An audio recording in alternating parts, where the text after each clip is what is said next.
Electrical auto ರಿಕ್ಷಾಗಳಿಗೆ ಜಿಲ್ಲೆಯಾದ್ಯಂತ ಸಂಚರಿಸಲು ಜಿಲ್ಲಾಡಳಿತ ಅವಕಾಶ ನೀಡಿರುವುದನ್ನು ವಿರೋಧಿಸಿ ಇತರ ಆಟೋ ರಿಕ್ಷಾ ಚಾಲಕರು ಮಾಲಕರ ಸಂಘ ಒಕ್ಕೂಟಗಳ ನೇತೃತ್ವದಲ್ಲಿ ಆಟೋ ರಿಕ್ಷಾ ಚಾಲಕರು ಪ್ರತಿಭಟನೆ ನಡೆಸಿದರು.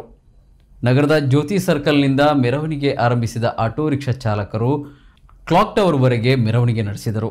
ದಕ್ಷಿಣ ಕನ್ನಡ ಜಿಲ್ಲಾ ಆಟೋ ರಿಕ್ಷಾ ಚಾಲಕರ ಮಾಲಕರ ಸಂಘಗಳ ಒಕ್ಕೂಟ ಮತ್ತು ಸಮಾನ ಮನಸ್ಕ ಆಟೋ ರಿಕ್ಷಾ ಚಾಲಕರ ಮಾಲಕರ ಸಂಘಟನೆಗಳ ನೇತೃತ್ವದಲ್ಲಿ ನಗರದ ಅಂಬೇಡ್ಕರ್ ವೃತ್ತದಿಂದ ಕ್ಲಾಕ್ ಟವರ್ವರೆಗೆ ಮೆರವಣಿಗೆ ಮೂಲಕ ಸಾವಿರಾರು ಆಟೋ ಚಾಲಕರು ಮಾಲಕರು ಮೆರವಣಿಗೆ ಮೂಲಕ ಬಂದು ಸ್ಥಳಕ್ಕೆ ಜಿಲ್ಲಾಧಿಕಾರಿ ಆಗಮಿಸಿ ಮನವಿ ಸ್ವೀಕರಿಸಲು ಒತ್ತಾಯಿಸಿ ಪ್ರತಿಭಟನೆ ನಡೆಸಿದರು.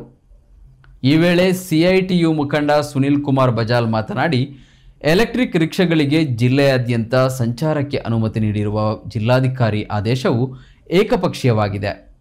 ಈ ಆದೇಶ ವಾಪಸ್ ಪಡೆಯಬೇಕು, ಇಲ್ಲದಿದ್ದರೆ ಹೋರಾಟ ಮುಂದುವರಿಯಲಿದೆ ಎಂದರು. ಈ ಆದೇಶವು ಹೊಟ್ಟೆಪಾಡಿಗಾಗಿ ದುಡಿಯುವ ರಿಕ್ಷಾ ಚಾಲಕರ ಬದುಕಿಗೆ ಕೊಳ್ಳಿ ಇಟ್ಟಂತೆ ಆಗಿದೆ. ಡಿಸಿ ಸ್ಥಳಕ್ಕೆ ಬರಬೇಕು ಅಥವಾ ಅವರು ಅಧಿಕೃತ ಅಧಿಕಾರಿಯನ್ನ ಸ್ಥಳಕ್ಕೆ ಕಳುಹಿಸುವವರೆಗೆ ಸ್ಥಳದಿಂದ ಕದಲುವುದಿಲ್ಲ ಎಂದರು. ಇದು ಕೇಂದ್ರ ಸರ್ಕಾರದ ತೀರ್ಮಾನ ಎಂದು ಅಧಿಕಾರಿಗಳು ಹೇಳುತ್ತಾರೆ. ದಕ್ಷಿಣ ಕನ್ನಡ ಜಿಲ್ಲೆಯಲ್ಲಿ ಏಕಾಏಕಿ ಈ ಆದೇಶ ಹೊರಡಿಸಲಾಗಿದೆ. ಪಕ್ಕದ ಉಡುಪಿಯಲ್ಲಿ ಇದು ಅನುಷ್ಠಾನಗೊಂಡಿಲ್ಲ.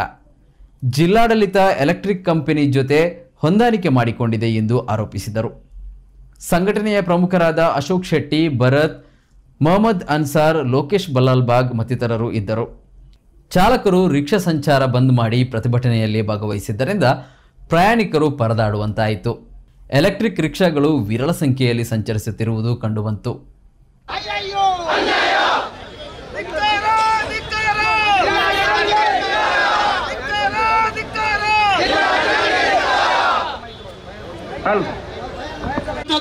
ಎಲ್ಲಿಗೆ ನಮ್ಮ ಹೋರಾಟ ಎಲ್ಲಿಗೆ?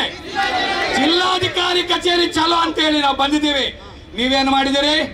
ನಮ್ಮನ್ನ ಕ್ಲಾಕ್ ಟವರ್ ಬಳಿ ಅಡ್ಡ ತಡೆದಿದ್ದೀರಿ. ಹಾಗಿರುವಾಗ ನಾವು ಅಲ್ಲಿ ಹೋಗಿ ಅವರಿಗೆ ಮನವಿ ಕೊಡ್ಬೇಕಂದ್ರೆ ನಾವು ಬಂದದ್ದು. ಆದ್ರೆ ನೀವು ಇಲ್ಲಿ ತಡೆದಿದ್ದೀರಿ, ಬ್ಯಾರಿಗೇಟ್ ಹಾಕಿ ತಡೆದಿದ್ದೀರಿ. ಅದಕ್ಕೆ ನಿಮಗೆ ನಾವು ಈಗಾಗಲೇ ತಿಳಿಸಿದ್ದೇವೆ, ಜಿಲ್ಲಾಧಿಕಾರಿ ಇಲ್ಲಿ ಬರಬೇಕು, ಮನವಿಯನ್ನ ಸ್ವೀಕಾರ ಮಾಡಬೇಕು. ಅವರಿಗೆ ಬರ್ಲಿಕ್ಕೆ ಆಗದಿದ್ರೆ ಅವರು ಅಧಿಕೃತವಾಗಿ ಅವರಾಗಿ ಯಾರಿಗೆ ಕಳಿಸ್ತಾರೆ ಅವ್ರು ಬರಬೇಕು. ಇಲ್ದಿದ್ರೆ ನಾವು ಇಲ್ಲಿಂದ ಹೇಳೋ ಪ್ರಶ್ನೆ ಇಲ್ಲ. ಹೌದಾನೆ? ಹೌದು. ಯಾಕಂದ್ರೆ ಕೊನೆಯಲ್ಲಿ ನಮ್ಮ ಸಂಗಾತಿಗಳ ರಿಕ್ಷಾ ಚಾಲಕರಿದ್ದಾರೆ, ನಮ್ಮ ಅನೇಕ ಮುಖಂಡರು ಇಲ್ಲಿ ಮಾತಾಡ್ಲಿಕ್ಕಿದ್ದಾರೆ, ತುಂಬಾ ಜನ ಮಾತಾಡ್ಲಿಕ್ಕಿದ್ದಾರೆ. ನಮ್ಮ ಆದೇಶವನ್ನು ವಾಪಸ್ ಪಡೆಯಬೇಕು. ಇಲ್ಲದೇ ಇದ್ರೆ ಮುಂದಿನ ದಿನಗಳಲ್ಲಿ ಇನ್ನಷ್ಟು ತೀವ್ರ ರೀತಿ ಹೋರಾಟ ಮಾಡ್ತೀವಿ. ನಂಗಂತ ವಿಶ್ವಾಸ ಇದೆ. ನೋಡಿ, ಇಲ್ಲಿ ನಿಂತವರು ನೋಡಿ, ಬೇರೆ ಬೇರೆ ಸಂಘಟನೆಯ ಮುಖಂಡರು ಇದ್ದಾರೆ. ಆದ್ರೆ ಎಲ್ಲವನ್ನ ಬದಿಗಿಟ್ಟಿದ್ದೇವೆ. ರಿಕ್ಷಾ ಚಾಲಕರ ಐಕ್ಯತೆ ನಮ್ಮ ಮೂಲ ಮಂತ್ರ. ಹೌದಾನೆ?